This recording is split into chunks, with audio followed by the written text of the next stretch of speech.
In the coming hours, Kenyan athlete Faith Kipyegon will attempt to become the first woman to break through the 4-minute mile barrier.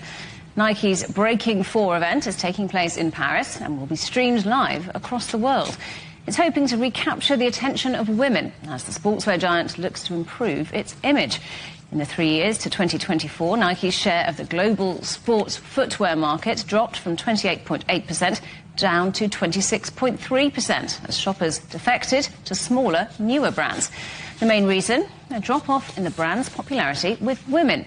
Sales of Nike women products grew just 4.4% over that 3-year period, while Nike men's sales grew 13.5%. So now the sportswear giant is betting on Faith Kipyegon, already a 3-time Olympic champion, the world mile record holder, and arguably the greatest female middle distance runner in history. Nike is providing her with new lightweight track spikes and an innovative 3D printed sports bra, which it hopes to start mass producing by 2028.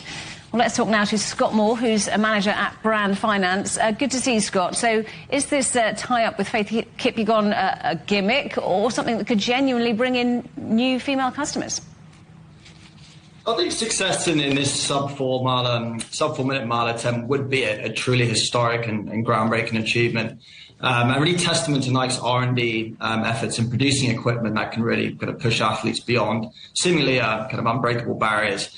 But I wouldn't say this single kind of PR play alone would resonate as strong with the everyday consumer. Rather, I think it's part of a much broader, larger marketing strategy targeted to women. So, for example, Nike championing female empowerment through this year's Super Bowl campaign, or their huge Olympics investment last year.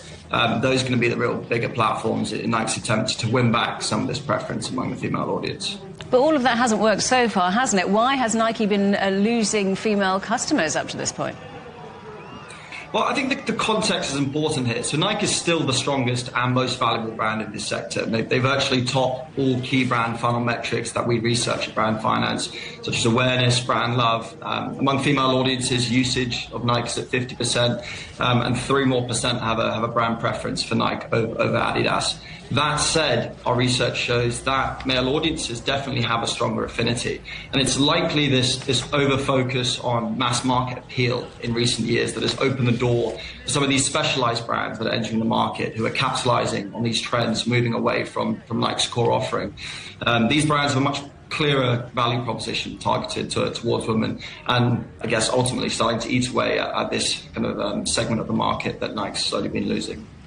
Do companies more broadly, do you think, do enough to tailor their products to women, obviously roughly half their customer base, or are products still designed for men by men, by and large?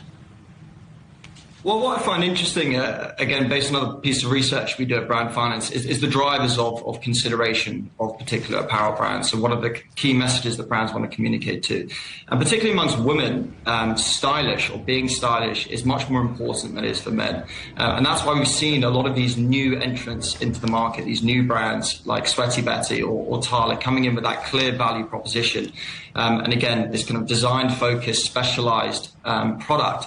And that's why we're seeing them make huge strides in this space, separate to Nike, who still, again, have that much broader mass market appeal.